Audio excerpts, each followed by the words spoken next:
pledge and invocation, please. Invocation. Linda, would you lead us? I will. Heavenly Father, thank you for just being God all by yourself. Thank you. Thank you tonight that we are here gathered together, dear Lord, to do the business for the City of Hope. Dear Lord, we're never ungrateful for allowing us the ability to understand with wisdom and caring the business that you give to us to do. Inspire us more that we might do more for thee. In Jesus' name we pray. Amen. Amen. Mark? Join me in the pledge. I Pledge allegiance to the flag of the United States of America and to the republic for which it stands, one nation, under God, indivisible, with liberty and justice for all.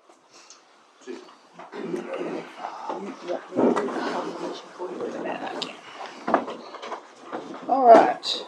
If we would review the minutes from the November 1st meeting, see if there's any additions or corrections.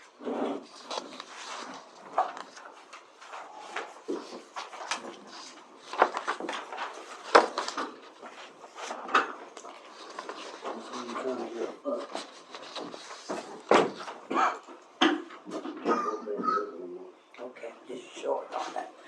Okay. I move that the minutes be accepted as printed. Second.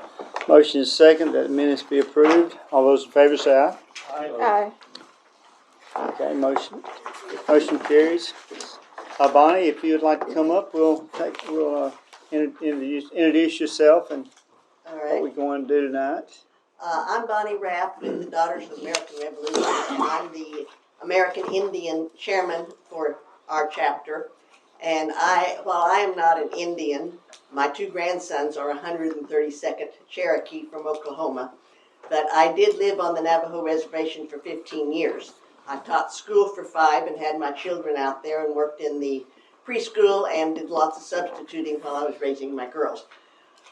Something very interesting that was kind of bad for me, though, but the younger Native Americans are moving away from the grandparents. They're moving into towns and going for cash jobs and leaving the grandparents out on the reservation. And who do you think teaches the grandchildren, has the time to teach the grandchildren the ways? And so every Friday afternoon while I was teaching first grade, I got this thick book that I had to teach Navajo culture to Navajo children as an Anglo. And so, to say the least, I learned a lot about the Navajo Indians. But I have been very interested in learning about the Caddo Indians here in Arkansas and where they moved to Oklahoma. And so, if you have time in the next 2 weeks to go by the by the Hempstead County Library, there's an Indian display I put up there with some things on it, and it gives you some more information, especially about what areas the Native Americans have contributed to the welfare of the United States. And we usually all know about the code talkers in World War II, and that code never was broken. And it was not just the Navajos. There was a lot of the Oklahoma Indians and other Indians that had their language, and they helped us to win the war that way. But they also provided lots of things for medicines. They have a lot to do with taking care of the land, and so we have lots of areas that we can learn from them. But I have just a few words here about the Native American Indians are people in transition between history and contemporary America. The challenge of Native Americans is to maintain their heritage, erase the stereotype, and the just recognition in society. Native Americans are too often stereotyped by antiquated and discriminating attitudes which misrepresent their contributions to the American development and growth. The primary goal of the Seven Fires Council is to briefly educate the public about Native American Indians. They're trying to write a new song, and they're finding it out that by educating the white folks, they're doing much better. Today there are over 2 million Native American Indians living, about 800,000 on the reservation, and 1.2 million are residing in urban areas throughout the United States. There are approximately 300 federal Indian reservations and 600 federally recognized tribes in the United States. If you see a Native American on the street today, he will be wearing Wrangler jeans, Nike tennis shoes, and a t-shirt. The most noticeable difference is that he has dark, thick, straight hair. When they have a special or social gathering, they will put on their native dress, which can include some turquoise jewelry, perhaps a headdress, moccasins, and maybe some feathers and paint on their face. But that is only for social occasions. Thank you very much for this opportunity to receive the proclamation. Okay. We have a proclamation I'd like to read about the celebrating of the National Heritage Month here. Whereas the history and culture of a great nation have been significantly influenced by American Indians and indigenous people, whereas the contribution of American Indians have enhanced the freedom, prosperity, and greatness of America today, and whereas their customs, traditions, and respect and celebrations are part of a rich history throughout the United States, and whereas Native American Awareness Week began in 1976 and recognized and was expanded by Congress and approved by George Bush in August 1990, designating the month of November as a National American Indian Heritage Month. Combined celebrations with numerous culture, artistic, educational, historical activities have been planned. Now, therefore, I, Don Steele, by authority as the Mayor of Hope in Hempstead County, proclaim November as National American Indian History Month, and urge all the people of Hope to observe this month as with the appropriate programs, celebration, and activities. I appreciate you coming. Tell you what, this is something we need to always remember our history. Thank you very Thanks much. Okay, we'll move on to item 5, which is the audit. Okie dokie. Our auditors are here this evening. They have completed preparation of our City of Hope 2021 audit report. I wanted to say before we go into it that, as always, we appreciate working with our independent auditors. They help us learn more. They help us with a lot of their knowledge and their up-to-date information. I also want to say that this is the first year our new finance officer has been responsible for getting everything ready for the audit, and she has done a great job.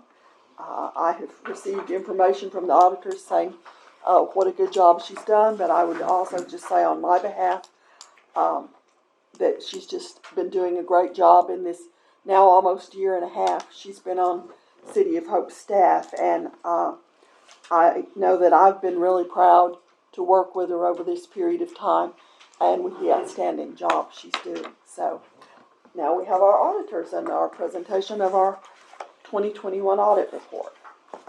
Well, thank you.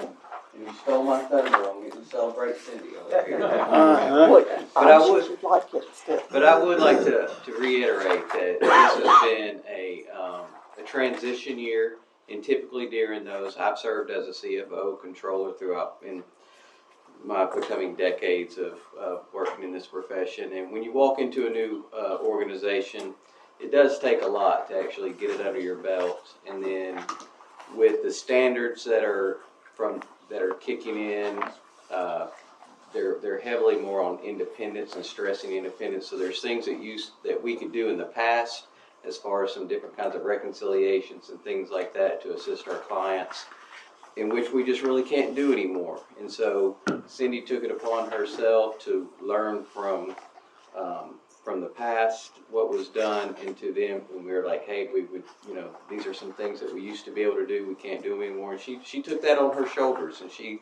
was able to produce those reconciliations in a way that was usable for us. It made our lives a whole lot easier. And again, I a little selfish, but I like my life to be a little bit more easy, and I know Cheryl does as well. Going back now to your audit report, I do come bearing good news. We're doing great.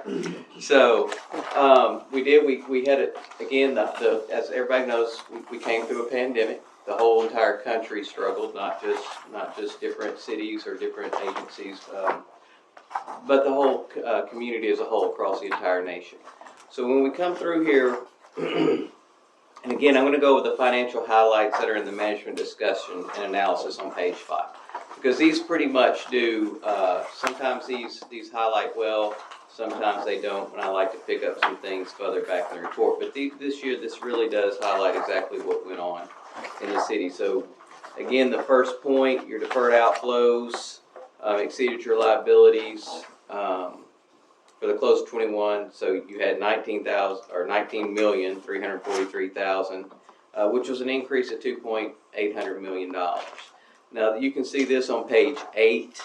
This is better reflected. So this will actually show you can see in the 2021 column, total column, you come down to the $19,343,000. So you can see there was an increase in your charges for services over 2020. That was, well, you had an increase in your grants. So again, that doesn't come easy. I mean, there's a lot of work that goes into getting a grant. So that's commendable to be able to sit there and get that kind of grant income coming in. Your sales tax increased. Again, we're coming out of a pandemic, so businesses are getting back. There is some inflationary in there, obviously, because as prices go up, sales tax is obviously going to increase there. But again, this is also, we're coming out of a pandemic, so things are starting to click on all cylinders. Expenses, so you had increases in those two areas, but you also, how did we get there? We also had a decrease in expenses, which means we're spending our resources wisely. So again, we had decrease in law enforcement, decrease in general government expenses, and decrease in sanitation expenses. So those all help contribute to that $2.8 million increase over the prior year. The second bullet point that I'd like to highlight, as of the close of the current year, you had an ending fund balance of $6.9 million. So you had 3.5, which was unrestricted, and you had 3.3 million, which was restricted. Now you can see this is more reflected on page 16. And so if you look down at the bottom under fund balances, you can see under general fund you had your unrestricted of 3.5 million, and then your unrestricted is primarily, not completely, but primarily made up of your special revenue funds of street fund and airport funds.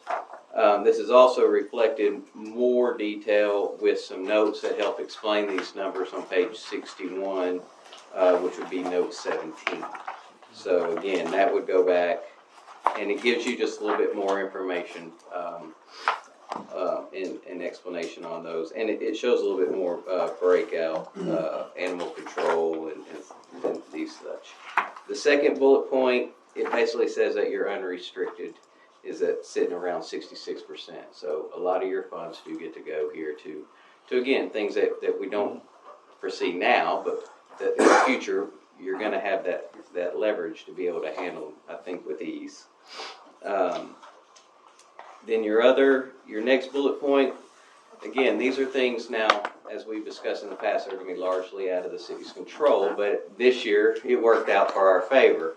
So we did have a decrease in our long-term debt of $4.6 million. But again, this is made up of our pension liabilities and our landfill closure costs. Now again, these are largely out of our control. So these are estimates on the land closure costs by engineers, and the pension liabilities, again, completely out of our control. You could sit there and throw every penny you had to sit there and say, hey, we're going to pay off this pension liability. Next year it's going to come right back at you. So, so again, next year, could these go up? Yes, they could. But again, for this year, we did wonderful. And then the next bullet point, again, is capital assets. Net of depreciation decreased by about $83,000. Again, every year, when you add assets like this year, you're going to add them throughout the year. So you're not going to get a complete year depreciation. But the ones that came on last year are now pulling that complete depreciation, which are gonna help drive that number. And then the component units, you have a net position of 42 million for Hope Water and Light and 1.1 for the tourism promotion.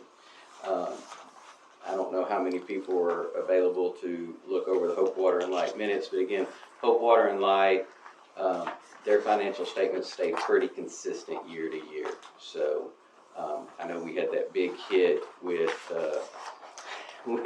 the energy costs last year, and again, we didn't get hit again with that. So again, but overall performance, it stayed pretty stable. So I know that was I know y'all got a lot to do, and that was pretty just a quick synopsis, but really this does, once you pour through the rest of this pretty much is the highlights. And you get into your supplementary information, you're gonna be looking at budgetary figures, and you can start seeing how each fund performed individually. Again, we are always available for questions. Best way to get to me these days is email. Fortunately, we picked up some new clients. Unfortunately, that means I have to work on when I normally am off for the year. So, but we are always available. Give us an email. We'll schedule a time to meet with you. Put in the subject, somewhere in what the subject will be. We will make sure that we have the audit documentation pulled and ready so we can address any kind of issues that you have. And again, Catherine and Cindy did a wonderful job. We can't thank them enough for all the effort that they put in. And again, I can't stress how nice it is to be able to come to a client and know when you ask for something that you're going to get that something in a reasonable period of time, because not every client is like that. I had one that was supposed to be finished in February, and it didn't finish until the end of October. That tells you anything. So again, this is, and I believe next year it's going to go everything's going to go even smoother. So the more we do this, the better it's going to get. So I know I kind of ran through that quickly. Does anybody have any questions? Overall, is there anything that we can improve on? I mean, everything's pretty much. Like I said, everything's going well. There's a lot of some of these things in here is just completely out of our control. But I know Catherine's looking at her exit strategy here, and we're all I think the City of Hope's gonna be losing a great resource there. Anything that can be done to ease that transition would be done. Keeping Cindy very, very happy would be something that I would highly recommend. But again, y'all are doing a wonderful job. It's looking at how to conserve your resources today, because we don't know, no matter how bad it could be getting today, we don't know how worse it can get in the future. And so again, it's keeping that thought in our head. Okay, yeah, we got this, but keeping some of our powder dry and making sure that we're prepared for any kind of contingencies that could happen in the future. So again, it's just keeping that mindful eye. You have a lot of citizens here that care and are here. Not every town has that. So just keep relying on those kind of resources. Thank you. Anyone else?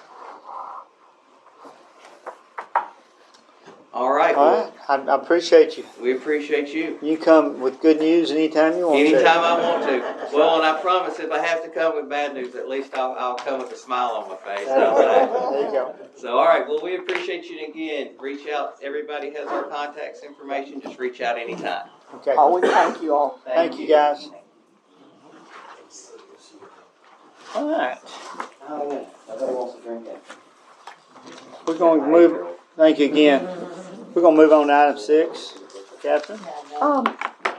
We had this request, it came to me through a local realtor. In July of 2012, there had been property condemned at 523 West 3rd Street in Hope. It was a dog grooming business, and there was a fire there, and the property was not removed in quite a long time. We notified the property owner in June of 2012 of the proposed condemnation of this property, and if you all remember the condemnation process, the property owner is given notice, and then they have time to decide to either take the building down or pull a building permit and get it repaired. If not, then it comes to the city board. There's a condemnation resolution considered, and then even after that point, they still have time to, again, tear the building down themselves or pull a building permit and have it repaired. in this particular case, it was not ever torn down, and so eventually the City of Hope Street Department tore it down. And after that was done, we worked up the cost of that, tearing down that piece of property, and placed a lien on the property. And that lien was for the amount of $8,801.76. I have attached most of the documents related to this file, which show you the notice of the condemnation, where it was received by the property owner, pictures of the building, the condemnation resolution, where the property owner was notified, deeds and things like that. And then if you'll look on the page that indicates the time frame, Kenneth kept track of the equipment and the personnel that were used to take the building down. And then in addition to that, we also had a landfill cost. So that is what made up, that $8,881.76. I also included the communication from Cherie Jones, who is Ms. Myrtle Patterson's daughter, asking about this invoice and that she would like to settle it as her mother has passed away. And you can read her communication. She is asking if the board would consider lowering the amount owed due to the financial burden it's placed on her and her family from the lien. So I think that she may have some other property that she's trying to sell, or there may be that there's someone who's interested in this property. It is on 3rd Street, and there is certainly a high amount of traffic there. But she is asking whether or not the board would consider lowering the amount. And so I told her I would bring it to you all, and I am doing that. Questions? So we don't know whether she's selling the property or not, or if she has a buyer for that property or not? All I can say is, again, I was contacted initially via a local realtor, Cindy Ford. So they didn't give me any more information than that, although I think there is some property for sale. I don't know if it's this property or additional properties that Ms. Patterson had. If there is, for me, if there is a potential buyer, then yes, I could see us lowering that lien on there. The next question would be, what type of, how much was she talking about lowering it, like as far as anything? All the communication I've had with her, I've included. Cindy, I think you spoke with her. Did she say any specific amount? No, she did not. I would remind the board that this was money spent in 2012 by the city, and the only way we're going to collect on that money spent is by filing the lien, which we did, and once they sell the property, they have to pay the lien. So, and we have a lot of properties we have liens on at this time that are similarly situated. We're probably not going to collect unless they sell the property. So is there any precedence of the board discounting the lien to collect the money? Yes. 2 instances I can think of. One on the Fink property there at the corner of Hazel and Division. You all lowered that amount, I believe. And then on the Docks building, the property owner actually donated that property to the city, and the lien was forgiven. To my knowledge, that's the only 2. I'm not saying that at some particular time there haven't been others, but those are the ones that came to my mind when I was thinking and trying to think of information for you all. Well, my only thought is, I guess, so it's 2012, this has been sitting Right. in for us, so, I mean, if there was a way to incentivize this being paid, whether it's at a desk. I mean, I just think that you have to put a time limit on that. Whether it's we offer 20% to be paid within a certain amount of time, or 25, whatever the board determines. If there's a way to get this moving and to get it settled and off that book, I would be for that. My opinion is at least get the physical money out of it, which is what Kenneth came up with, the 5180. Bring the amount down to that. We did spend man hours and everything, so we at least need to get that out of it. So my understanding is we would be waiving the landfill charge.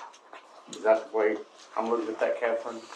Yes, that would be the other portion of that is the landfill charge, which includes those state use fees plus the landfill disposal cost. Right. But Or are you saying you're gonna reduce the lien to 5100?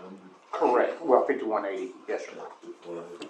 I mean, that's better than nothing, and this might actually, go ahead, I'm sorry. Well, I wonder how you put that is, do you say we'll do that and when they never sell it, it's still there? Yeah, that's what I say. You have to I put a think there time should be a limit to it. stipulation. That's- contingent upon the, Or can you do that? contingent upon the sale. Yes. Yeah. Yeah. Yeah. One way I look at this is, this is kind of the way we've been back when we were taking houses down. This is pretty well what it costs the city. I mean, I hate to start discounting, because if we do, it's going to be known that we can always make a deal when we, I mean, if you read through here, we notified her pretty well all the way through. I mean, she knew where we were going with this. That's the only thing. But I do see the need to fill that property up. I would like to see it not be a vacant lot. Well, the only problem I have is the young lady that's asking for this was not the one notified. It was her mother that has deceased. That's true. I mean, but it always gets to be the president on when we start something. Then it's hard to.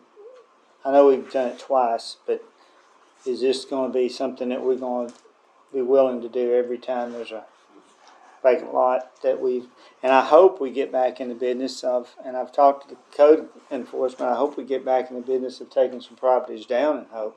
We kind of got away from it. I hope we can get back to it in the next couple of years to where we are taking some of these houses down. And I guess another way I'm looking at this, Mayor, is this is on a thoroughfare. I mean, it's really located right there on 3rd Street. Mm-hmm. If it would help increase the sale, make the sale pass, quicker, and improve that lot, it just look much better on 3rd Street. That's not so much my concern, but I agree with you that there should be, we need to start, if there's any way to get people to pay, that's the whole thing. To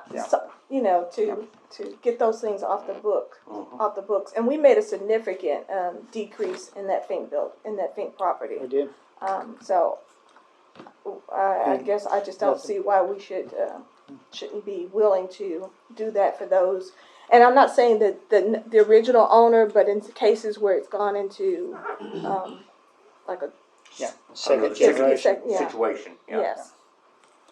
Because she's just kind of got stuck with the estate, I guess. Any other comments from anybody else on the board about this?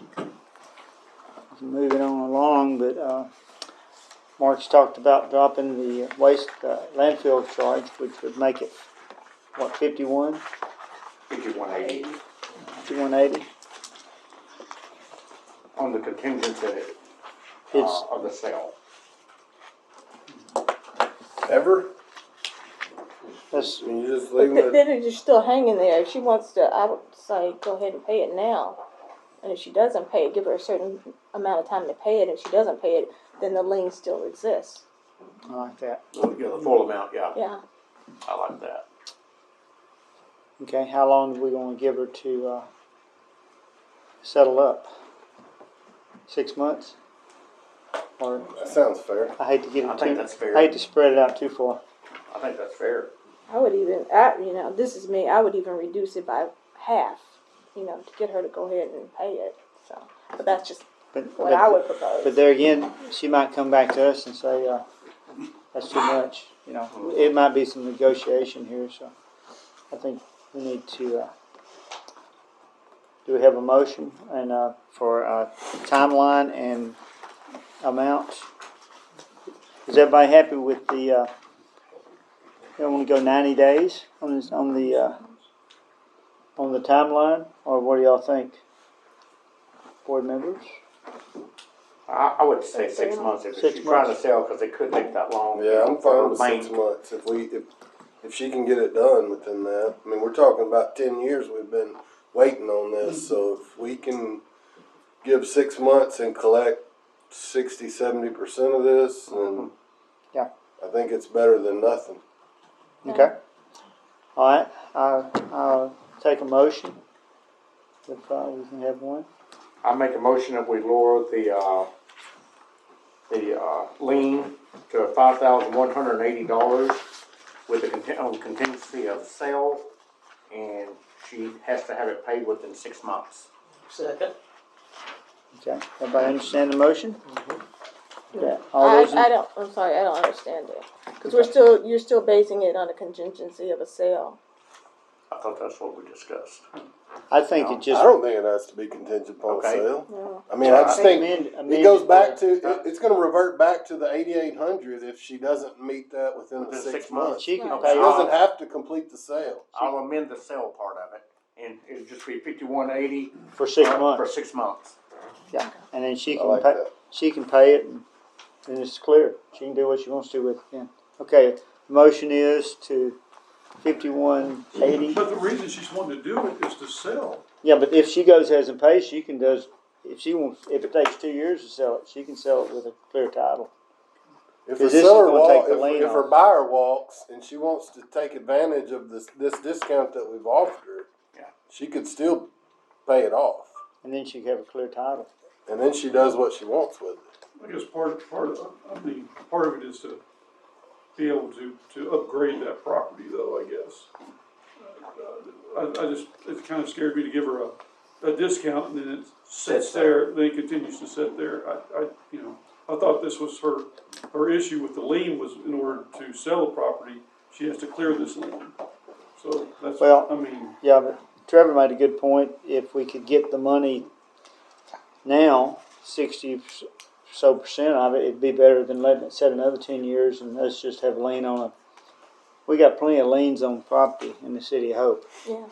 If we could get our money and get clear of this, and then she could do whatever she wants to with it. But I can see both sides of it. So there's a motion. Let's go ahead and get this motion out of the way. Motion to sell it for $51.80 with 6 months for her to take advantage of the option, right? Right. Okay, first and then a second, okay. All those in favor say aye. Aye. Opposed? Okay.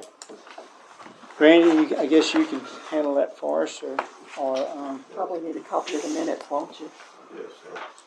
If I understand it, and if it's not paid within 6 months, the vote. the entire lien, the Votes. lien remains in effect. She can pay the lien at 5180, and for 6 months, if after that it's not paid, it goes back to. Goes back to Full amount. Okay. All right, we got that one. So now we're going to go to the fun part. 2023 budget. Well, this year, as you know, Assistant City Manager, Police Chief J.R. Wilson was primarily responsible for preparation of the budget with the aid of our finance officer and all of the information provided by our department heads. And I know that some of y'all may still want to have a get together with the department heads, and if you all do want to do that, I will note that November is a 5 Tuesday month, and it could either be done on a Tuesday evening or it could be done at lunch one day. If you wanted to have just the department heads kind of talk about in more detail their capital outlay. So if you all want to be thinking about that you'll just need to let us know your pleasure. But JR has primarily prepared the budget this year. I've assisted and want to let you all know I think they've done a good job. He did give you some updates to put in your budget. And I don't know if you'd like to go through it. We normally start with the budget notes and talk about the kind of the budget as a whole, which you can do, and then we can go through individual departments. However you all would like to do it, we can certainly do that. I will, just as a general note, say don't try to compare budgets from one year to the next very much this year, because there's a tremendous amount of large capital outlay that may or may not be funded through some grant projects. So if you look at it, it looks like the budget is proposed, it's just go, but that's because of those capital projects. It's not because suddenly we have these huge proposed increases in the department as far as regular expenditure. So JR, you want to start visiting about the overall budget? Well, thank you, and I certainly appreciate Miss Catherine and Miss Cindy and all the department heads for their tremendous help. Going through the notes, you'll find that our total proposed budget for this year, that's the only area that I can think of, it's actually 18,144,957. So when I made these last changes, it upped that just a little bit. And that includes the general fund, street fund, airport, sanitation, wastewater, all the funds that you are used to. The abnormal size of this budget, as Ms. Catherine is talking to you about, is due to several capital projects that we'll briefly discuss on or tell you about. Those projects include two big wastewater projects. As y'all remember, y'all approved the city to make application for the Arkansas Natural Resource Division wastewater grant program that they were offering this year. And cities are eligible up to $5 million for wastewater, $5 million for water. And there's also some stormwater in that as well. But we have, y'all approved us for two projects. One of those projects was a dredge and overflow project for $3,985,000. And the other project was for $497,000 for a UV disinfectant system at our East plant.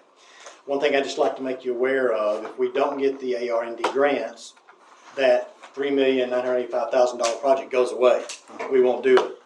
This is a 75-25 grant. We do have to come up with 25% of this cost. The other grant, the UV grant, just want you to know that we have to do that grant whether we get the money or not. Not do the grant, we have to do that project whether we receive that money or not. It's part of our ADEQ permit requirements. It's required to be completed in 2023. We've got to do that project. So if we don't get AR&D funds, we will have to find other sources of funding the city. And ARPA is an available source for that. Loan is available for source. Catherine looked into AR&C, has some loans, short-term and low-interest loans that they offer. So I think there's ways for us to get to that money and do that project. And if we'll just wait to see if the grant comes in. If it does, we're on our way. If it's not, we'll revisit with the board and get your approval on how to proceed on that UV project. And we should know about those grants by December the 4th. So if we need to make revisions to this budget before y'all's next board meeting, we can do that. The other big project, as you know, we do this the runway stuff. It kind of builds up over time, and we're in this coming year. We're going to be spending around $1,050,000 on our phase 1 of the runway safety project. It's what we would probably call phase 2 of the way it was done originally, but it's renamed phase 1 because they redid the grant to try to be more competitive under this runway safety money. And so this money is ready to go. What it basically will do is put a drainage under the runway where we're having standing water, and it will tie that drainage in west of the runway to our existing drainage that we did 5-6 years ago now, Catherine? 3 or 4. Yeah, 3 or 4 years ago. So we'll that'll get us further down the road on some of the drainage issues we have. I'll move forward, and this year's budget includes a $1,500 cost of living raise. It is in the budget. If you would like to change that in any way, just let us know. I have a question about Yes, that. sir. What is the percentage of that? Well, it would be different for different people. Okay. So, you know, if you take a person who's That's making true. 40,000, That's true. that percentage would be different than someone making 60,000. So. What about as far as total, I guess, overall? Over the overall budget, well, if it's 1,500 times 110 people, 110? Yeah. 120. so 150,000, a little bit more, say 200 something thousand, and I guess it's how you'd look at the budget in terms of if it's an $18 million budget, it's a pretty small percentage, but I'm not sure exactly how we look at that number, but I can For get you salary wise, it's for overall salaries. just for the amount of salaries. I can definitely get you a number on that and tell you how much that would affect. I could add up all the salaries and all the departments and see what that would be and get you a percentage. I'd like to see that, Would you like to see that? Okay, please. make a note on that. Okay.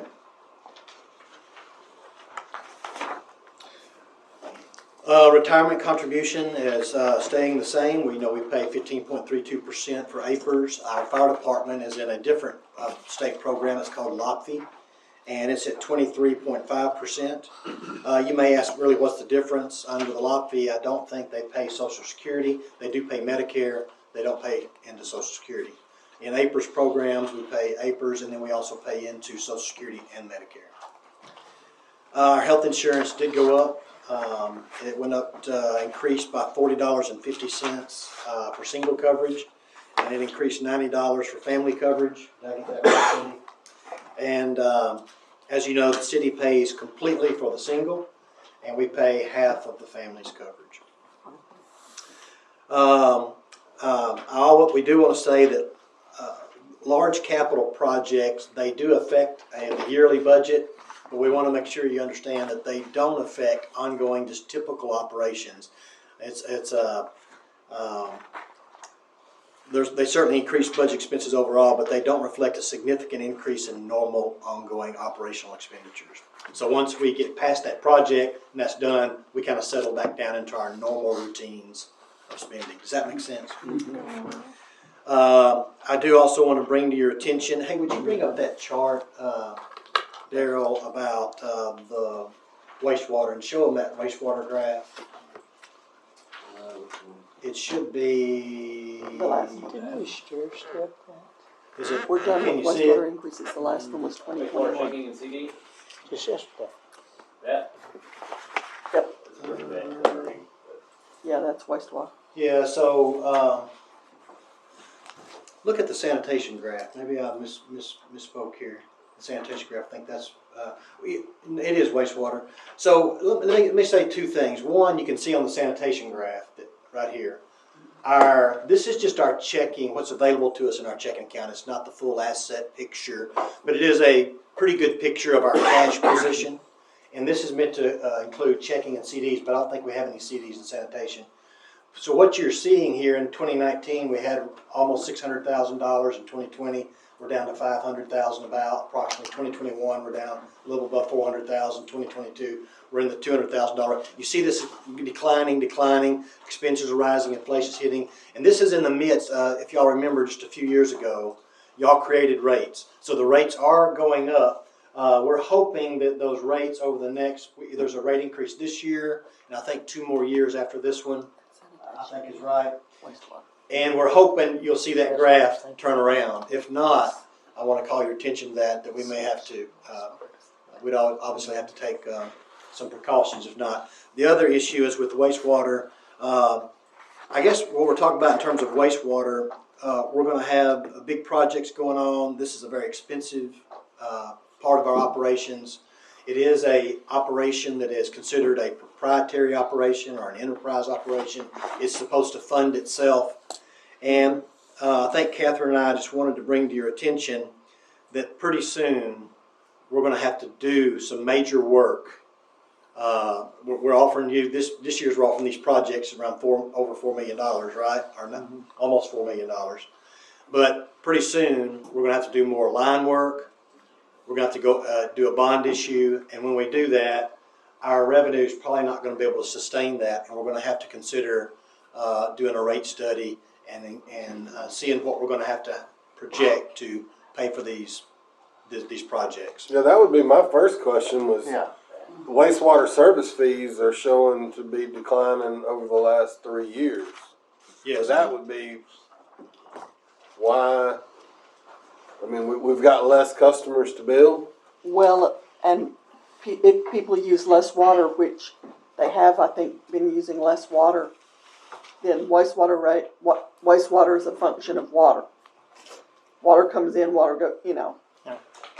That's But, the way it's okay, billed. so, but number of people that we're servicing, has that changed dramatically? I don't think the number of customers has gone down particularly, but the amount So of water possibly they're with using. shutdowns through COVID and some of those things could have affected those numbers? I don't really, Well, you see in our, we're talking about wastewater here. Yeah, I was just looking at the service fees. Yeah, how the those- service fees are fairly flat, right? Service yeah, our fees are last fairly rate flat. increase was 2021, Director Coffee. Yeah. You know, we had 8 years of rate increases built in from 2013 to 2021.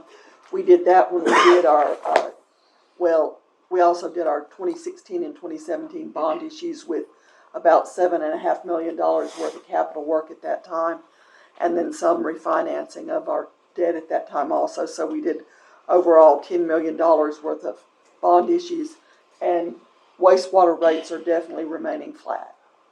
They're not going up. Yeah, we're talking maybe around $25,000 roughly is what we're talking about between the actual numbers in 2021 and what we project for 2022.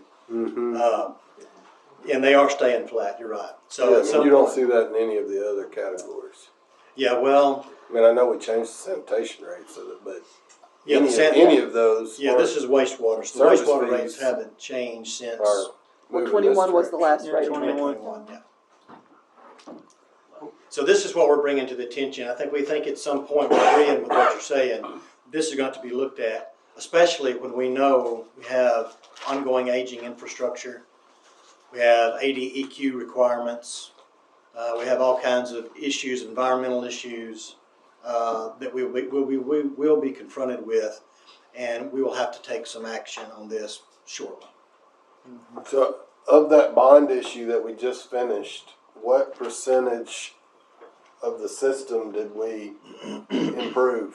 7% of the line. 7%. Okay. And And that was a $10 million $10 million Well, bond since some of it was refinancing, about 7.5 was capital. $7.5 million to do 7% of the lines. Yes, sir. That gives you an idea of what. Well, and that was 2016 and 2017 Sure. numbers, No, I understand. which are probably 30% higher right now. the good thing is I think we have engineering plans already. We've already smoke tested a lot of the lines. That was paid for, I think, in some of those other bonds. So, Yes. So we've got a we lot of would- that done. We would not have to do as much engineering to do more line and manhole repairs. So hopefully our dollar will go a little farther next time. To kind of stay on track here, new line items, you'll notice a few in airport fund as we took on staff out there, and and I think we're improving our operations out there. We also had a request from finance to segregate out park sports revenue into a new line item, so we did that. The last few pages are the capital outlay summaries. You'll see administration, we're asking for $75,000. That won't do what we need to do, but we're looking at this as a cumulative year project, do what we can along the way, something that's affordable. We need to do a lot of work on the building. Police is looking for 157-100, especially two vehicles. The animal control building, we have a server, body camera, in-car camera server is out of its useful life and having problems. We need to replace that server. We have a few tasers we need to replace. Animal control is looking to redo some of their flooring. And one thing I do want to bring to your attention, Hope Water and Light and the City of Hope would like to go together with the commission's approval and the board's approval to purchase a drone that could be used by both Hope Water and Light and the City of Hope. GIS has needs for this. Hope Water and Light has need for this. The police department has needs for this. We think the fire department could have some need from this. And we think our economic development and our park system, as we develop videos for our economic development needs, we think we could use that. We did put in the budget $15,000. We spread it among various departments, so you'll see that number, 2,000 this department, 2,000, 7,500. You'll see these numbers, but it's really all about the same thing. It's all about spreading among those departments we think could have use of this drone, and then Hope Water Light's wanting to do this as well. So it'd be a shared project if you approve it.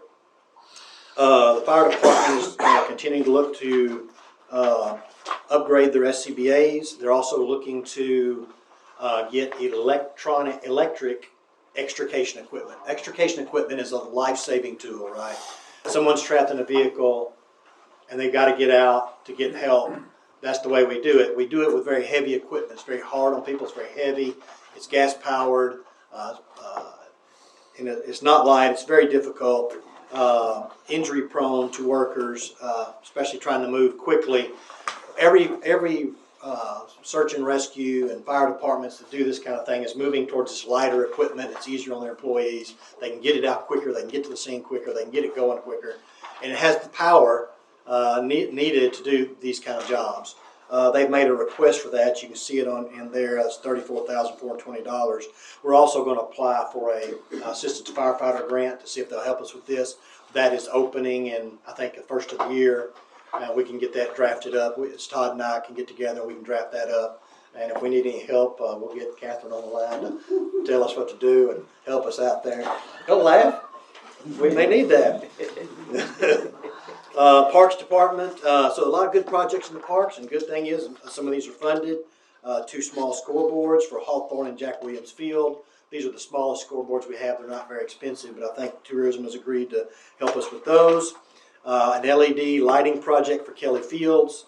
It's a $430,000 project. Tourism has agreed to fund that project. That's a very exciting thing that we're working well with our Tourism Commission. Outside of that, they have a 4-door pickup truck they're still needing to purchase, a 16-foot utility trailer, and that's it. Streetscape, we anticipate the Streetscape project that has been in the works for a long time now that y'all been hearing about. We expect it to get off the ground and get completed next year. We think estimated cost is that will be to finish up this project will be $1,026,514. This has some funding pieces to it. I have it in my computer if you want to hear that. But the city will be paying a piece of this. Tourism is helping. Hope Water and Light help, though they've already sent the money last year, so it came in 2021. So it's really kind of like in our fund balance or our reserves. So you won't see that their name here, but they have helped. And so this is a project that everybody's kind of looking forward to do. And if you remember, this came in high, but the board approved to move forward with option 1 reduction. That is reflected in here too. It's been reduced by I think $157,000 or so. Okay, no questions there. Building services and code enforcement, they were looking at upgrading their abilities to track their data and use a different software that could, I'm going to try to quote here.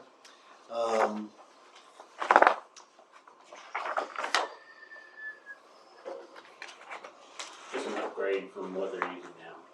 Yeah, it would automate several features of their operations not yet automated, according to Carl. It would allow them to do online payments, online plan reviews, and better mapping. And it also, they extended this, when they looked at this, they extended it into public works. We use Asset Essentials there. And there's been some discussion about maybe replacing Asset Essentials with iWorks. I guess that's an ongoing discussion that we may or may not continue to bring to you. And Daryl has been working with them. Yeah. Yeah, they won't let us out of Oh, so they won't let us out of the so-called contract that we, yeah, it wasn't really a contract, but they're not willing to budget all, so I've already given them the, indication that we will cancel them in 2024 when our contract is up. Okay. But in the meantime, Daryl's been working with the departments to help evaluate these softwares, make sure what the technical support is like, you know, whether it'll be something that, you know, everyone can use. Hope Municipal Airport, we talked about some of this. Also added to that, there's been a request for a tractor and bush hog. As you know, over the years, we've had an increased amount of requests that we keep our airport looking nice. We've done many things. We've hired we've contracted with a guy that knows a lot of things about airports, and Daryl works with him. Daryl was made the head of our airport, a director of operations there. He has an employee out there now, Austin Haynes. So we're out there keeping it looking nice. We're keeping the grass mowed. We're keeping everything clean. We're trying to be attentive to the needs of the airport. And it's been a request this year. Our lawnmower just won't cut some of the grass, and there's a lot of grass to cut. And so a request has been made to purchase a 65 horsepower cab tractor with a 7-foot bush hog. We keep mowed around the runway lights. That's a 5,500 foot runway. That's the main runway, and I take it the crosswind is probably about the same length. We're talking about a lot of mowing and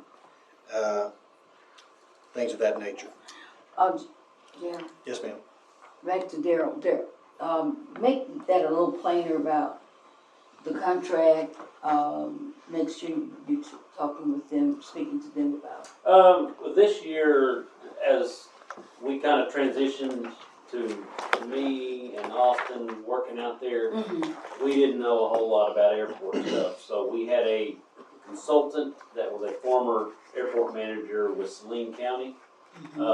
We just kind of onboarded him a little bit this year to help guide us through a few things, some fuel farm issues and some lighting stuff, and helping us get some vendor contractors to lined out, and then we anticipate that we'll continue on without that after this first year.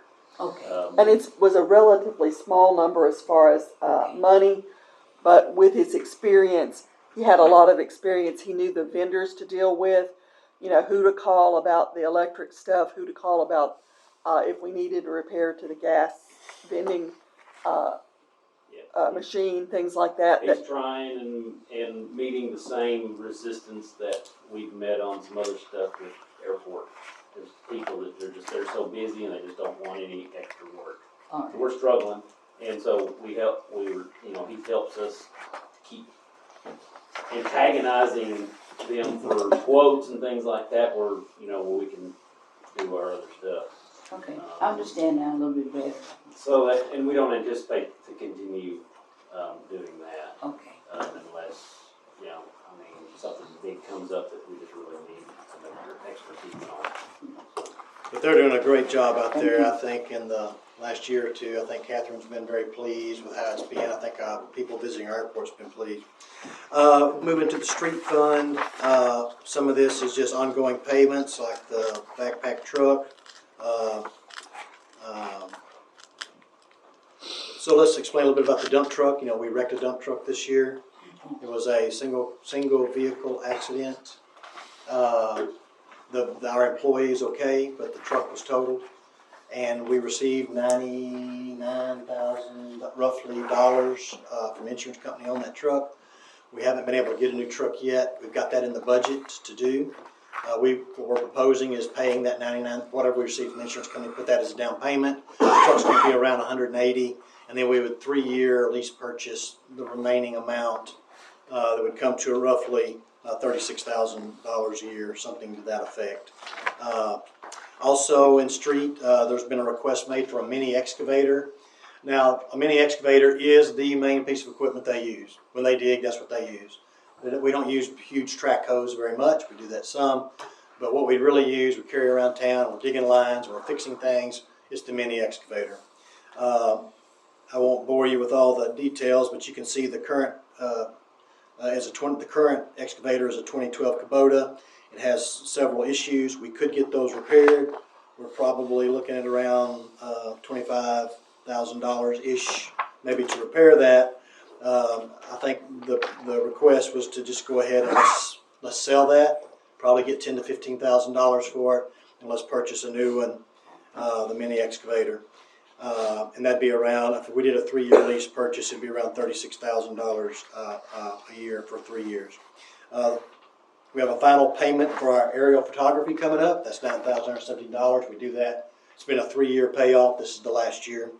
And then if we decide to enter another contract for that in the future, we can enter another contract.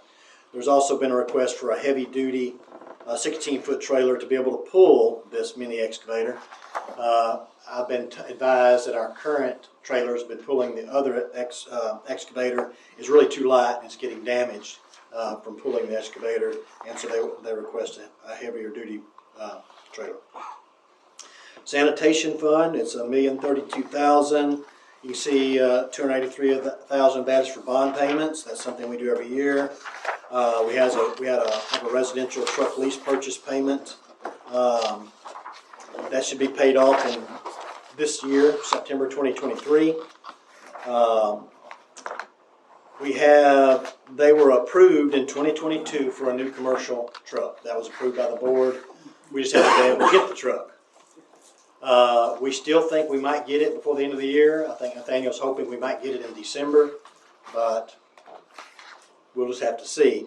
What we've done, since we haven't borrowed any money on this truck yet, we haven't done anything. When we're told we can come to the truck, hopefully we'll go get the loan, we'll get the paycheck, and we'll do that in a 3-year lease purchase as we described in the earlier budget. And that's going to be cost around $81,060 a year for 3 years, approximately, to pay that off. This is the year of the trailers, as you can see. Sanitation fund is requesting 2 new trailers. They're the ones, these are the trailers used to pick up your rubbish, pick up your limbs, pick up your couches and your stuff, and also we use on cleanup days. They use this always on Wednesdays, and also they use them if they finish their routes up early. They may throw a trailer on a truck and then help pick up during other times too. And the last couple of days, as our residential trucks have been down, they've been using them to pick up regular trash. Yeah, saw that.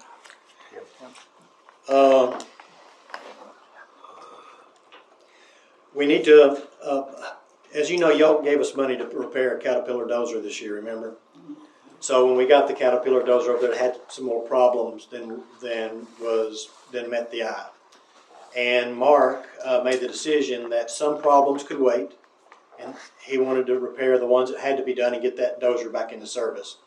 So we repaired those things that needed to be repaired. A few of the frame issues that could wait. It's not going to affect the motor. It's not going to affect the machine. Some of the frame issues he foregoed so he could stay within his budget, and that's what's in here for this year. We're asking to spend another $36,500 to finish up some of these repairs with this Caterpillar dozer. If we ended up buying a new dozer, we're talking about $350,000, $400,000 probably. In my way of thinking, heavy duty equipment is heavy duty equipment. It's heavy steel.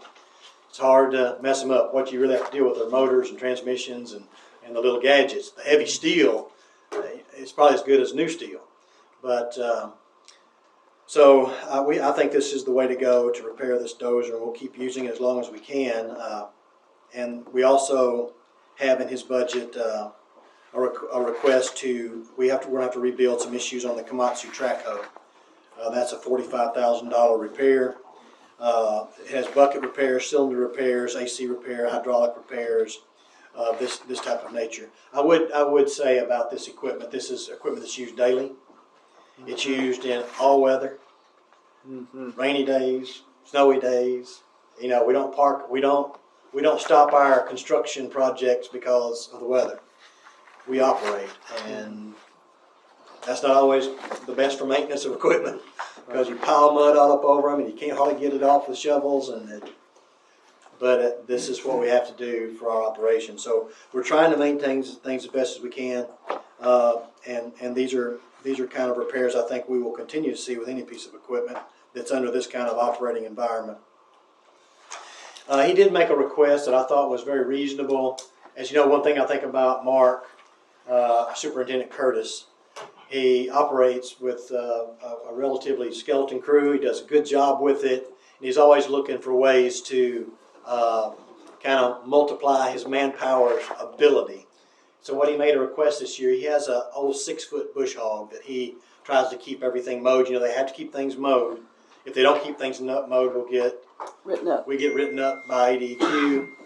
So he has to keep things mowed. A 6-foot bush hog takes him X amount of hours. What he's asked for is to be able to purchase a 12-foot bush hog. He can cut mowing time in half and then get those guys back to doing the more basic operations of the basic trash stuff. We also have in this budget GIS equipment. Daryl's been really great. Several years ago, you know, our GPS system that he utilizes and needs for his job, a basic tool to tell us where lines are and things are, and marking things on maps. It stopped working, but instead of buying a new one, Hope Water and Light had an old one that they weren't using anymore, and they let Daryl borrow it. He's been using that for several years. Unfortunately, now that's not being updated. The software is not being updated. The hardware is not going to be able to be repaired if there's a problem. And so eventually, finally, he's come to us and said, "Hey, we need to get a new GPS equipment." That's $9,000 of that 17 you see, and the other part is that part of the drone. And then the last thing I'd like for you to understand on this and the sanitation part is we have been in discussions with ADEQ for several years. We do have an ongoing water issue under the pre-1996 landfill. That was back when they let you put landfills without liners. It was just basically trenches dug and you put your waste in those trenches and you cover. That's all legal. Since that time, you know, we build monitoring wells around our landfills, and we're monitoring water monthly. They take samples and we test water. Well, the water wells around this particular site is testing hot for us. I think 2-triethyl. What are the 1,2-dioxano, 1,2-dichloroethane. There you go. If anybody wants to know. And it's my understanding that used not to even be a standard. It isn't a national standard. But as things grow, standards change. And so this is now being forced upon us, and we're going to have to do something about this. And we've been in negotiations with ADEQ, with our engineers. We've offered the tree. You remember the tree? That was denied. Phytoremediation.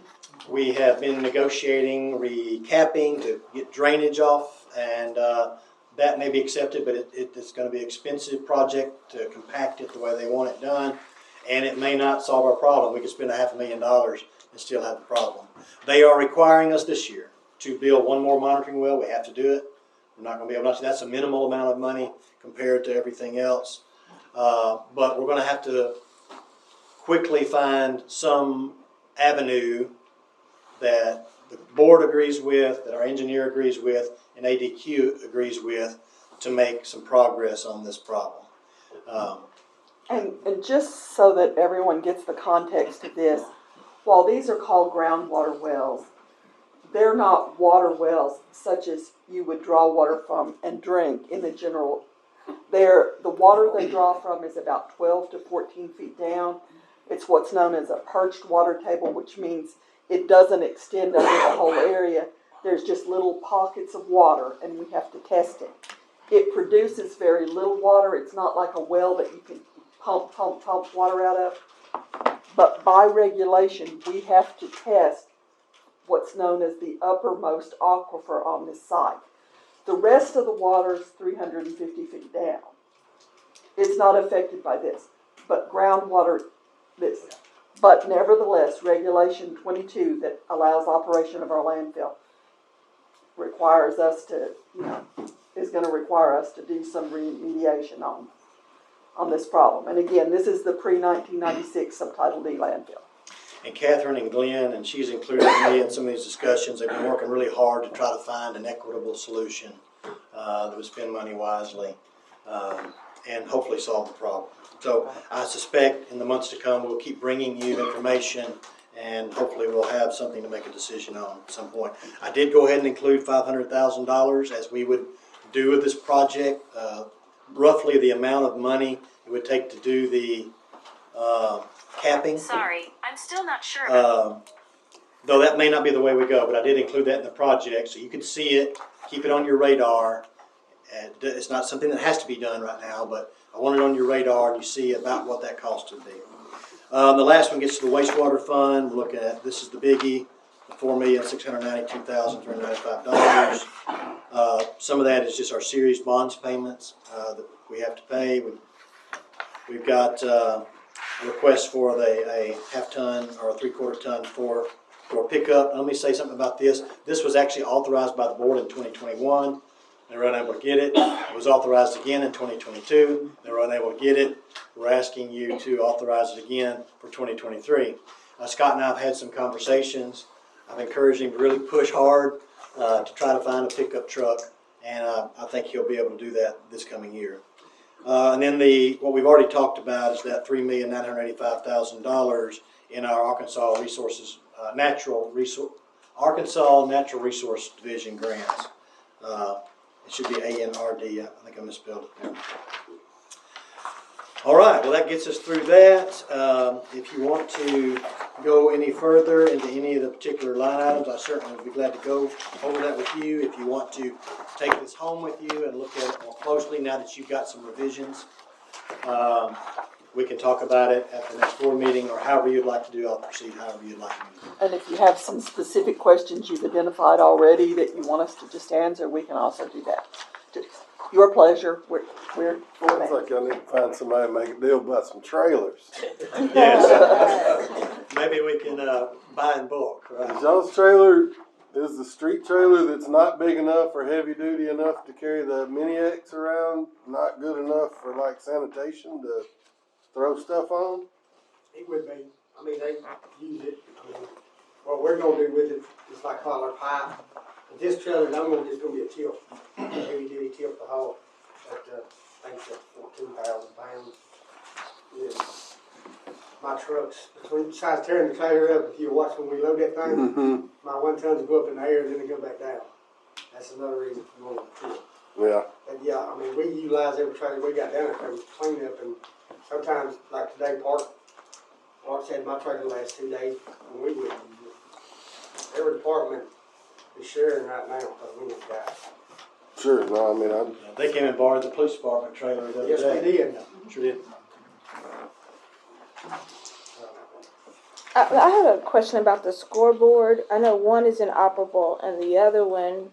The other one is operable. And Summer, would you like to speak to that? Oh, well, it is operable. It does have some shorts. We do have to maintenance it every year. I said new bulbs, which are getting hard to find. And we have to have Sammy comes out a lot to do some wiring issues on it. But it will work during games. It's just, it comes and goes. Okay. The reason I ask is that Northside needs a scoreboard, and I don't think it would be used that often. That would require a lot of maintenance. Is that an option to put that one there? We can certainly do that. And then also on the same note about Northside, I know at one time there needed to be some electrical outlets for. I didn't see anything in the budget regarding that, and then so that's another In the question. building? No, outside. Okay. Okay, well, we checked out the ones that were there, and they're all operable. On the bottom of the poles? Is that where they're? Well, and there's a couple just out kind of on the fence. Okay. Um, Do we need more, or what was it? I know we had Hope Water Light come and do some projects there this year. We added some lighting. I'm not Added sure some if lighting, and they I'm not sure if checked we out. added electrical. No, or not. they checked out the outlets though to Yeah. make sure that they were all operable, because we were told that they weren't operable, but they're operable. Okay. But yeah, I think if Or they were the last time they checked. I think if you guys think, hey, we'd like to consider something, we'll be glad to go look at that and get you a plan and get that plan back to you and tell you what it might cost us to do. And there was I think it was brought to our attention there was a drainage issue at North Side. Has that been addressed? There really is not a drainage issue. Okay. Oh, yeah. Ma'am, I've been going out there. All of our parks have areas that hold water after a heavy rain, but it doesn't stand there long term. You can look at the vegetation on the site. It's not growing any wet weather grasses. It's not growing any, it's not losing its grass. I mean, we keep an eye on it. Now, we've got a little spot under one sidewalk that we're going to work on, but it's not holding water all the time. I mean, we've been going out there and looking at it. Summer, also, Kenneth, looking at it. But, I mean, it holds water just like some parts of all the other parks. And I think our biggest issue is when that gets worse, is when that ground is really saturated, right? When that ground gets heavily saturated and the ground can't take any more, and maybe the gravity flow is not quite there to get all of it off, a little bit sits on top until that saturation can saturate. There's a very similar spot in front of the stage at Fair Park, in front of that, I think, what was called the Bancorp South stage. I guess it'll be the Caden stage now. There's a spot there and over by the pavilion that hold water, but it doesn't hold water all the time.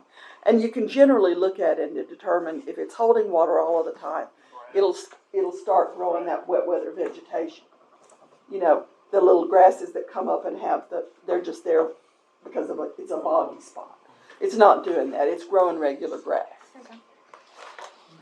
On the scoreboards, that's just the city outright buying them, but we can still go in. No, that was, I think tourism was going to pay for those. Okay, because I was saying also, local banks and everything. That was already been discussed. Yeah, they were talking about getting some It's to be picked up sponsorship. through sponsorship. Well, we wasn't aware of that. That's the reason I'm asking. Okay. Well, I think correct me if I'm wrong, but these are really, really small scoreboards. They're not like the big But scoreboards. tourism had still talked about having sponsorships for some of them. Okay. And trying to reduce the cost.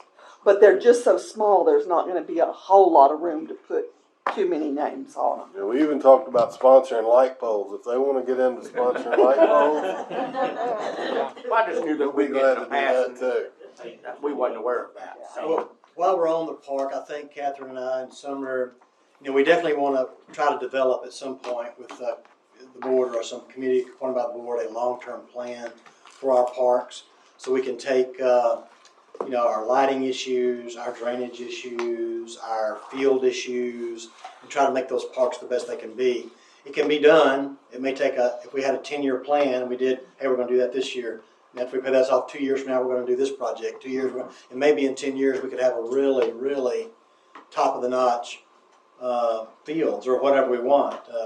Well, that's and there one approach. really needs to be a development plan and capital improvement plan for all of our park system, North Side, Fair Park, the soccer field, all of it. Yeah. And try to figure out, rather than just kind of projects coming up, this is what would be good this year, what's the next year, such as that. And get a comprehensive park plan.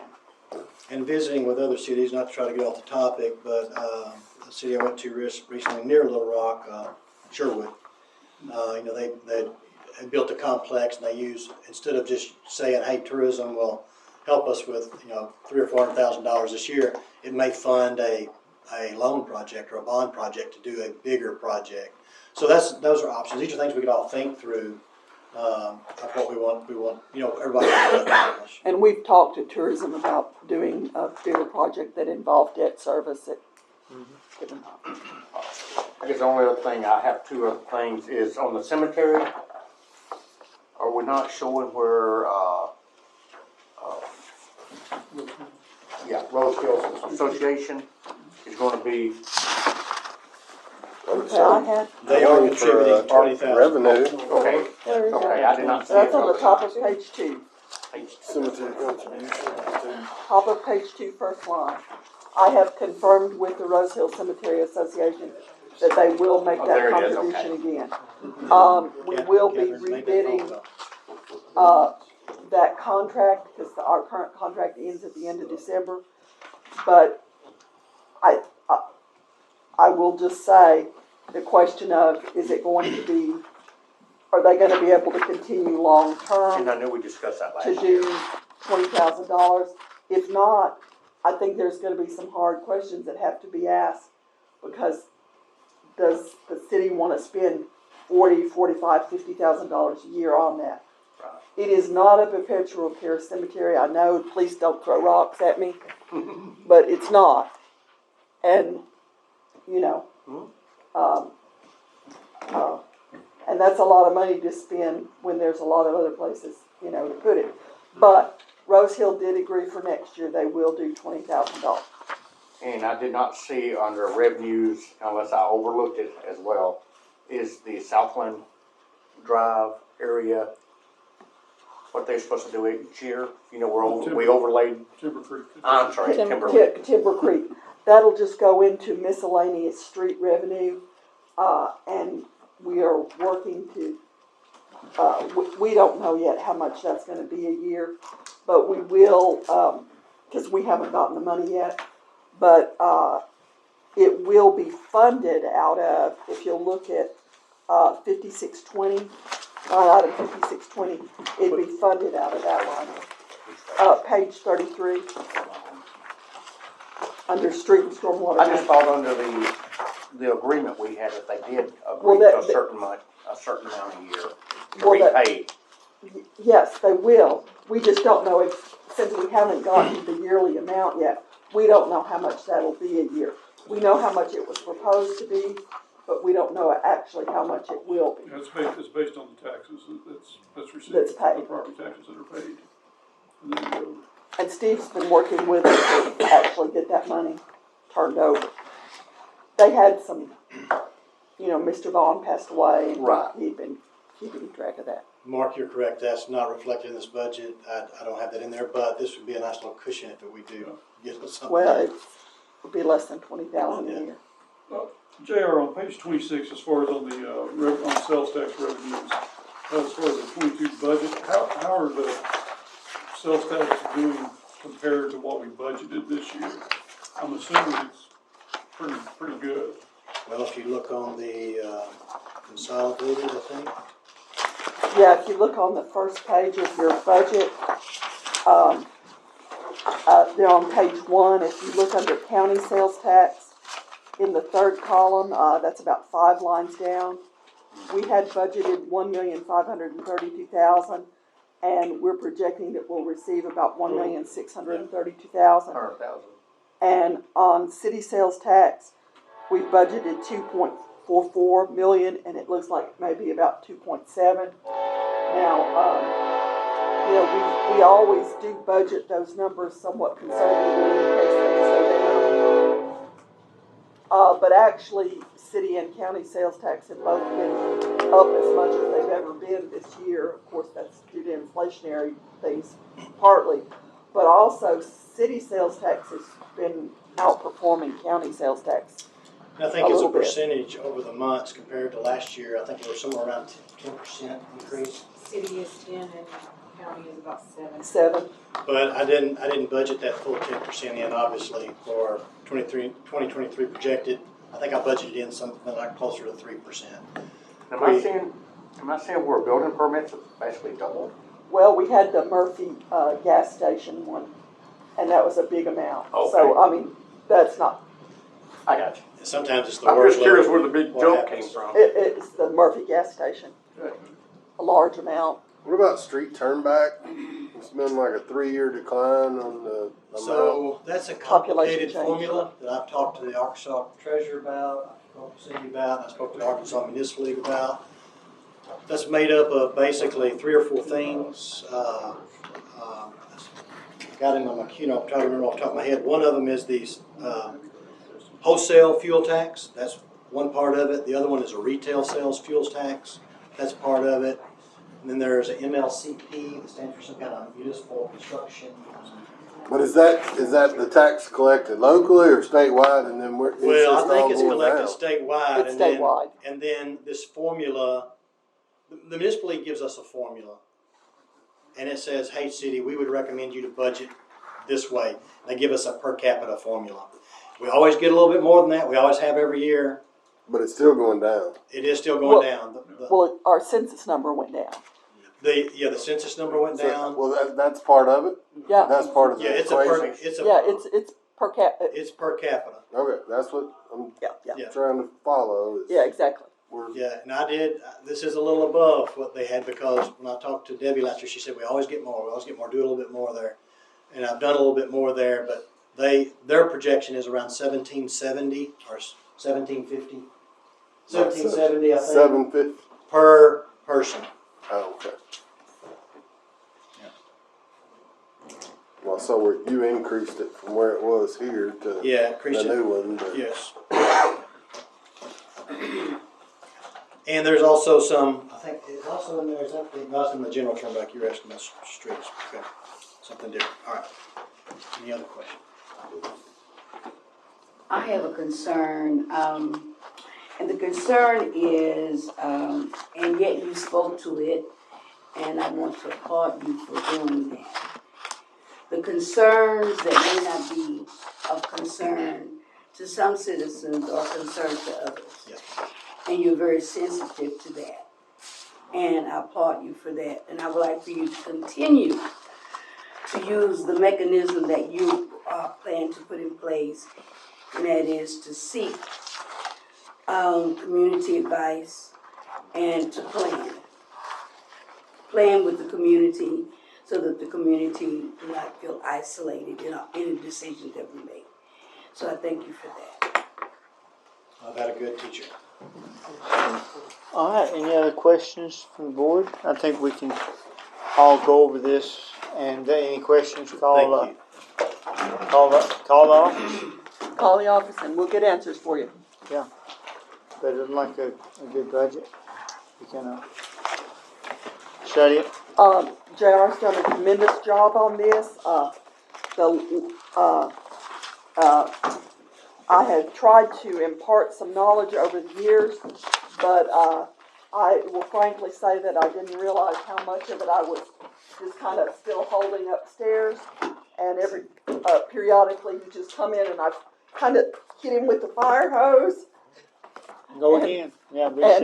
It'll reset. And then kind of try to, like I said, I thought I'd been trying to impart as much of it as I could, but he's done a great job. He and Cindy both getting to a good budget. Great, okay. We have one more thing to talk about before we go into city manager's report.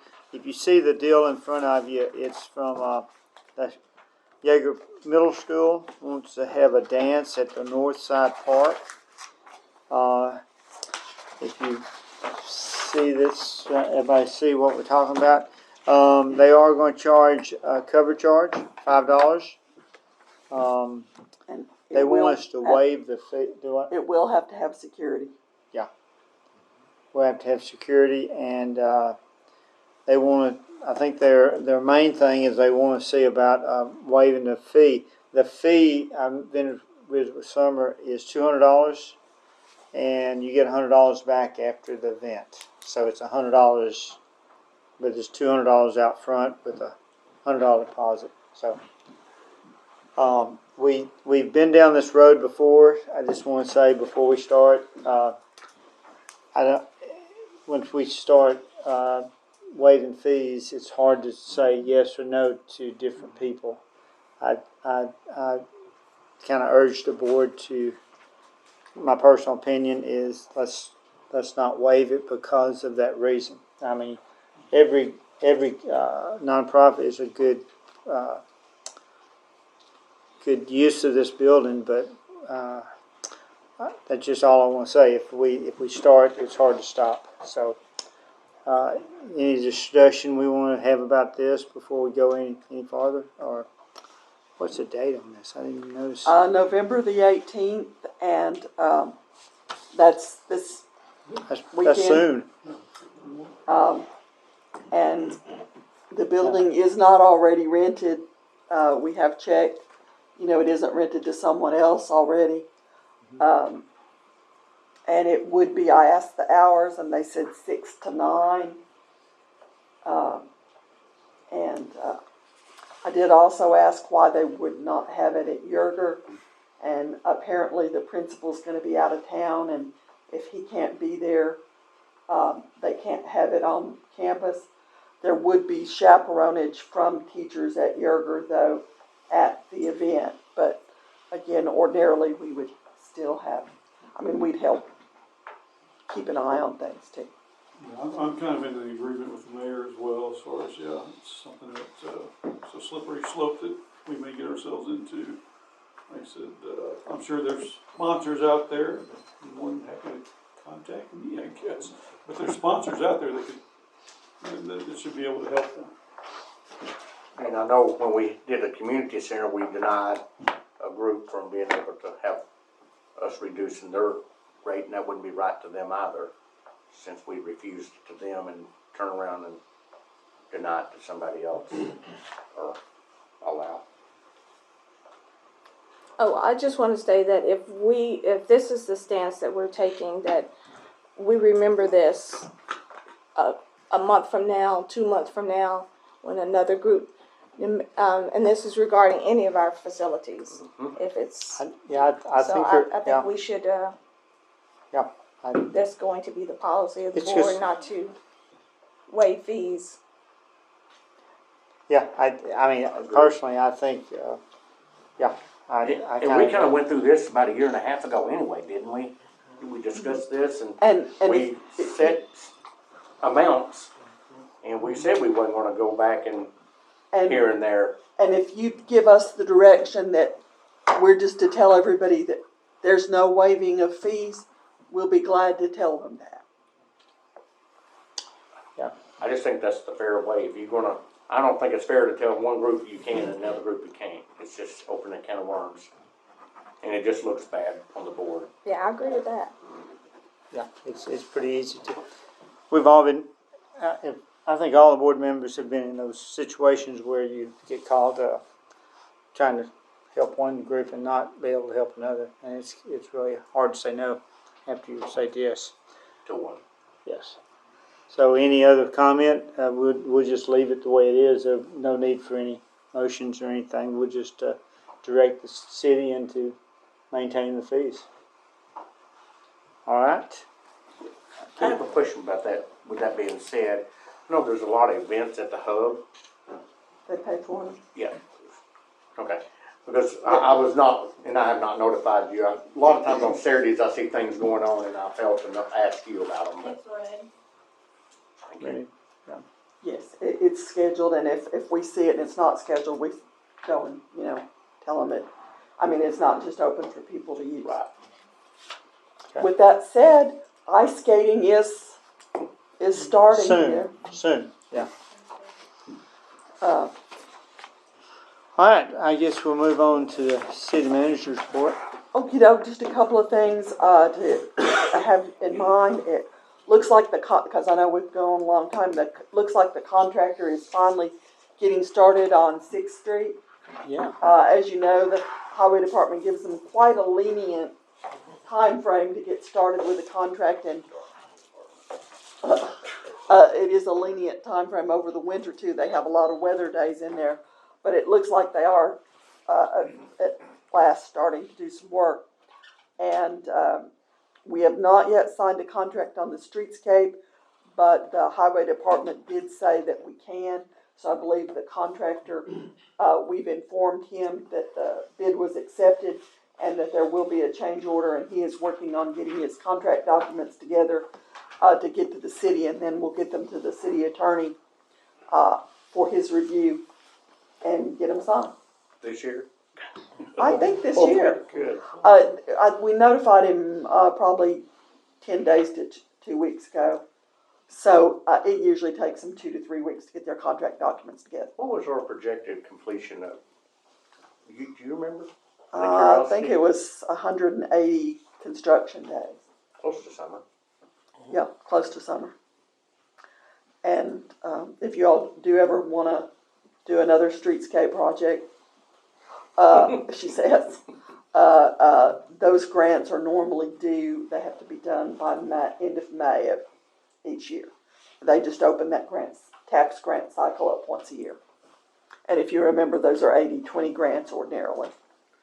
With that being said, since that grant was actually approved, the grant itself was approved when?